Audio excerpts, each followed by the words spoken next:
আসসালামু আলাইকুম। এয়া টেকের পক্ষ থেকে আপনাদের সকলকে জানাচ্ছি আন্তরিক শুভেচ্ছা ও অভিনন্দন।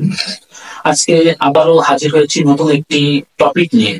আমাদের আজকে টপিক হচ্ছে ম্যাক ফিল্টারিং।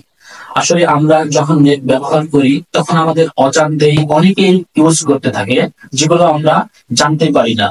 তো আজকে দেখব যে কিভাবে আমরা ম্যাক ফিল্টারিং এর মাধ্যমে পাসওয়ার্ড মানে উইদাউট পাসওয়ার্ড ছাড়াই আসলে আমরা নেট নেট ইউজ করব, অথচ অন্যরা আমার অনুমতি ছাড়া কানেক্ট করতে পারবে না।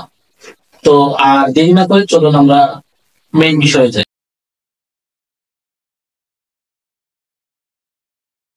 আমরা আমাদের ডেস্কটপ থেকে যে কোনো একটি ব্রাউজার ওপেন করব।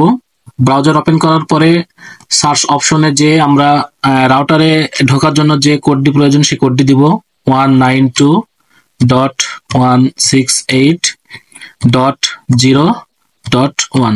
এরপর ইন্টার বাটনটি প্রেস করব। ইন্টার বাটনটি প্রেস করার সাথে সাথে আমরা মেন রাউটারের যে ইন্টারফেস সেটি পেয়ে যাব। এখান থেকে আমরা প্রথমে সিলেক্ট করব অ্যাডভান্স সেটিং এ।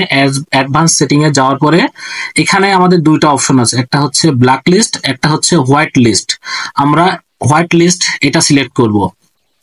সিলেক্ট করার পরে হোয়াইট লিস্ট যে ম্যাক অ্যাড্রেসটি, আপনার ফোনের যে ম্যাক অ্যাড্রেসটি সেটা আমরা এখানে দিয়ে দিব, এবং যদি আমরা চাই এটি রিমার্ক করে রাখতে পারবো, না চাইলে না। তারপরে আমরা এই লোকাল যে প্লাস অপশনে যে ম্যাক অ্যাড্রেসটি ওকে হয়ে যাবে, এরপরে আমরা নিচের অপশনে যে ওকে প্রেস করলে সেভ হয়ে যাবে। তো বন্ধুরা, আশা করি আপনারা সকলে আমাদের আজকে টপিকটা বুঝতে পেরেছেন। আরো এই ধরনের ভিডিও দেখতে চাইলে আমাদের চ্যানেলটি সাবস্ক্রাইব করে রাখুন এবং বেল আইকনটি অন করে রাখুন।